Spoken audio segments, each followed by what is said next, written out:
네, 안녕하세요. 오늘은 ISO 9001 심사수행그룹 APG에서 4월 16일자로 신규 발행한 원격 심사 지침 문서를 간략하게 소개드리고자 합니다.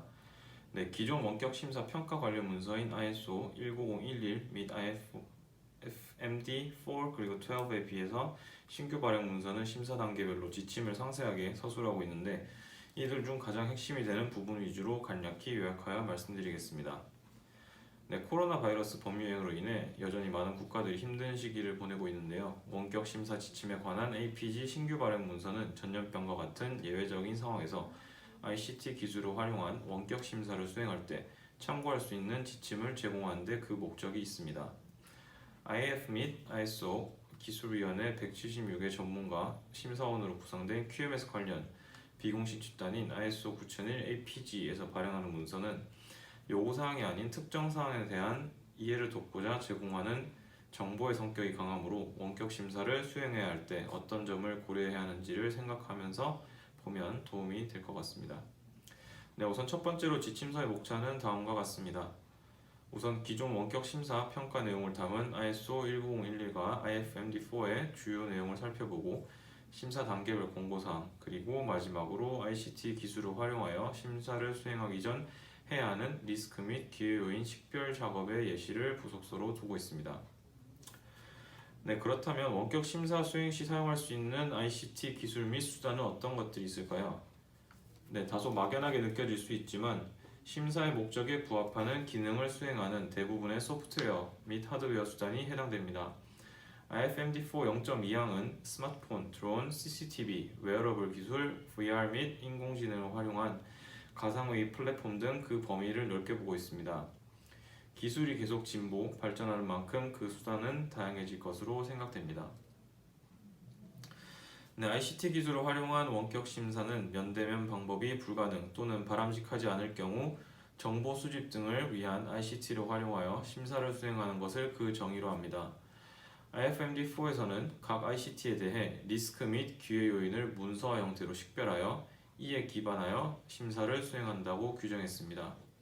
네, MD4의 4.2항을 보시면 APG 지침서의 내용들은 4.2항의 각 내용을 어떻게 실제로 해야 되는지를 설명한 것으로 이해할 수 있습니다. 네, 기존의 심사를 수행하는 현장에서 심사가 더 이상 불가능하여 이외의 장소에서 여전히 심사 목적을 달성하면서 진행코자 하는 것이 원격 심사의 기본 방향이라고 말씀드렸습니다. 네, 이를 위해서 APG는 일반적인 공고사항을 몇 가지 제시하여 이를 돕고 있는데 대표적으로 실현 가능성, CSDP 그리고 리스크 평가가 있습니다. 네, 우선 feasibility, 즉 실현 가능성은 ICT를 활용하여 원활한 원격 심사 수행을 위해 여러 조건이 준비된 정도를 의미합니다.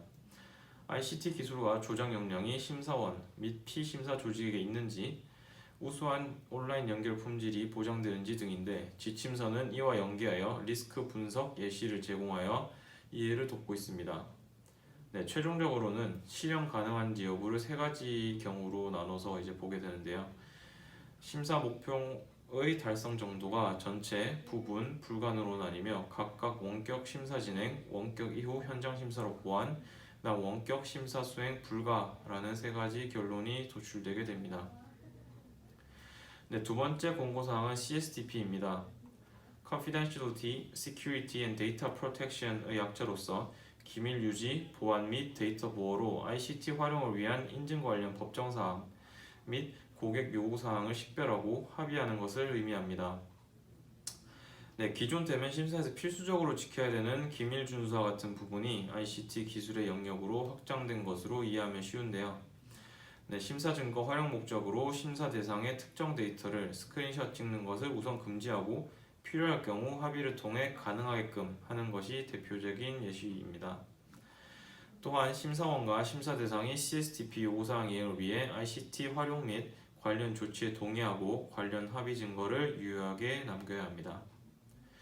네, 마지막 공고사항입니다. 마지막 공고사항인 리스크 평가는 동지침서에서 가장 핵심이 되는 부분입니다. ICT 수단을 활용하여 심사 목표를 달성하는 데 있어 발생하는 또는 발생이 예상되는 리스크의 식별, 평가 및 관리를 의미합니다. 네, 이를 위해서 심사 평가에 영향을 미칠 수 있는 각 ICT별 리스크 그리고 기회 요인의 문서화된 식별이 필수 사항이며 관련 세부 합의 사항은 문서화되고 커뮤니케이션 되어야 합니다. 네, 주요 내용인 만큼 이해를 돕기 위해 부속서에서 리스크 및 기회 요인의 식별 예시를 제공하고 있습니다. 네, 활용하는 ICT 기술, 수단, 심사 내 잠재적 활용 내용, 리스크, 그리고 기회 요인으로 구성되어 있는 걸 보실 수 있습니다. 네, 우선 첫 번째로 요즘 자주 언급되는 줌 같은 경우를 필두로 한 영상회의 프로그램입니다. 네, 동시적으로 양방 커뮤니케이션이 발생하여 심사활동 중 면담 등에 사용될 수 있습니다. 네, 동 ICT를 해당 심사활동에 활용할 경우 발생하는 리스크 및 기회 요인을 식별하게 되는데요. 기존 면대면 방식에서 이제 ICT라는 비대면 기술을 활용하게 되는 상황입니다.